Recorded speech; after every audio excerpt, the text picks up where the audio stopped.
About Islam کے viewers, امید کرتا ہوں آپ خیریت سے ہوں گے۔ آج میں شداد کے بارے میں بات کروں گا اور آپ سے اس کا قصہ شیئر کروں گا تاکہ اہل ایمان کو اس کے احوال سے عبرت حاصل ہو۔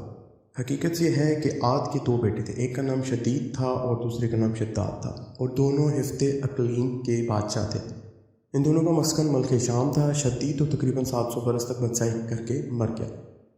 بعد شداد ملعون بادشاہ، وہ اسے تمام روئے زمین کو مسخر کر دی۔ جہاں تک اس کی بادشاہت کا تعلق تھا اسی کا حکم چلتا، شب و روز اس کو حکومت ہی سے کام تھا اور وہ اسی خوشی میں خوش رہتا۔ اس کے ماننے والے اگرچہ کفر و شرک میں مبتلا تھے، لیکن اس کے عدل کی وجہ سے شیر و بکری ایک ہی جگہ پانی پیتے تھے۔ ایک نقل اس کے انصاف کی تحریر کرتا ہوں تاکہ اس کے عدل کی تاثیر ہو جائے۔ وہ شخص اس کے محکمہ عدالت میں آئے، ان دونوں نے اپنے عجیب احوال سنائے۔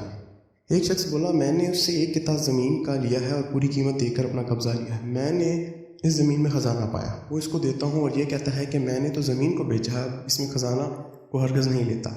دوسرا بولا، میں نے تو زمین خریدی ہے نہ کہ خزانہ خریدا ہے، اب یہ اس کے لیے لینے میں بہت ہیلے و بہانہ کرتا ہے۔ جب حاکم وقت نے پوچھا کہ تمہارے دونوں کا کچھ اولاد بھی ہے یا نہیں، وہ بولے 1 بیٹی اور 1 بیٹا ہے، یعنی 1 کا بیٹی اور 1 کا بیٹا تھا۔ حکم کیا کہ دونوں کو آپس میں نکاح کر کے یہ مال ان کو دے دو اور ہر کو حصے کر کے 1 تقسیم کر دو، ایسے انصاف سے اس کا تقاضا کیا جا سکتا ہے۔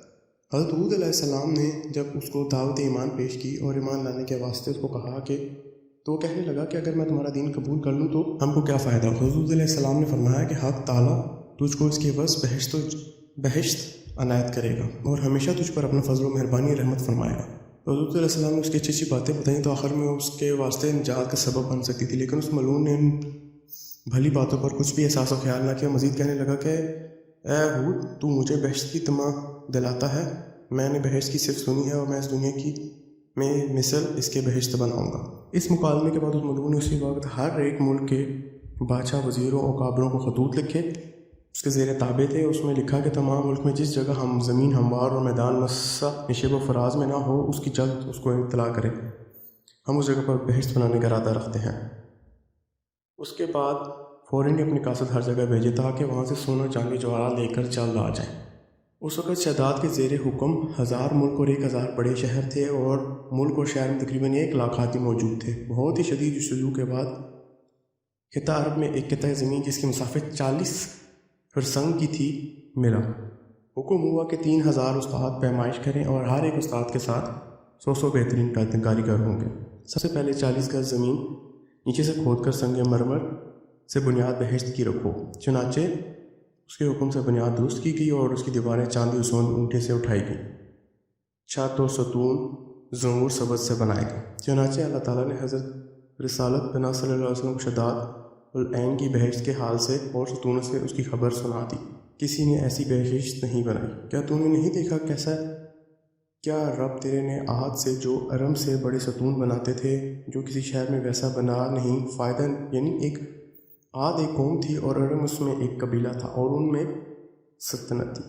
ان میں وہ عمارتیں وہ اونچی اونچی بناتے اور ڈالیاں اور درخت یاقوت سرخ سے تھیں اور میوے انواع و اقسام کے اس درخت پر لگائے تھے۔ اس میں مشک و زمر اور زعفران سے پر کیے اور بجائے پتھر کے اس کے صحن میں موتی اور مونگا ڈالتے تھے، اور ہر ایک میدان میں 1 لاکھ کرسیاں سونے چاندی کی بچھی تھیں۔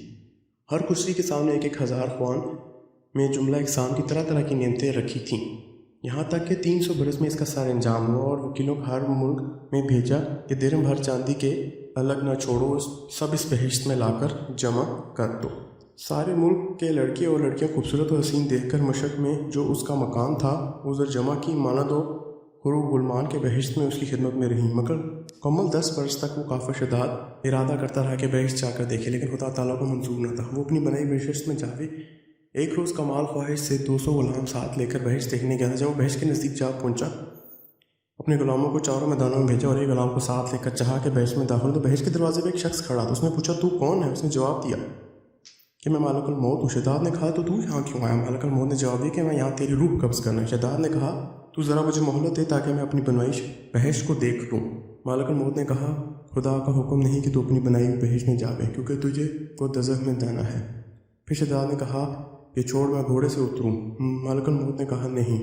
تب اسی حالت میں ایک پاؤں گھوڑے کی رکاب میں رہا اور دوسرا پاؤں بہشت کے دروازے پر تھا۔ اس کی روح قبض کر لی کہ وہ مردہ بہشت زخمی ہوا نیچے پڑا تھا، اور ایک فرشتے نے آسمان سے ایک ایسی سخت زوردار آواز کی کہ سب ساتھی اس کے ہلاک ہو گئے، اور ایک لقمہ کھانے کی فرصت نہ ہوئی، اور اس وقت کچھ نہ رہا، اور سب امیر اور فقیر برابر ہو گئے، سب غارت کر گئے ہو گئے، اور سب دوزخی ہو گئے، اور اس طرح اس بہشت کو زمین کے نیچے دبا دیا کہ قیامت تک اس کا کچھ اثر باقی نہ رہے۔ تو یہ تھا شداد ملعون کا انجام۔ اللہ تعالی ہم سب کو نیک کام کرنے کی توفیق دے تاکہ ہم حقیقی جنت میں جا سکیں۔ جزاک اللہ۔ اگر میری ویڈیوز پسند آئی ہیں اور آپ کوئی مجھے سجیشن دینا چاہتے ہیں تو اپنی قیمتی رائے کا اظہار کامنٹس کے ذریعے کیجیے، کیونکہ آپ کے کامنٹس میرے لیے بہت معنی رکھتے ہیں۔ مزید اچھی اسلامک ویڈیوز کے لیے ہمارے چینل کو سبسکرائب کیجیے اور نیکی کے اس کام میں ہمارا ساتھ دیجیے۔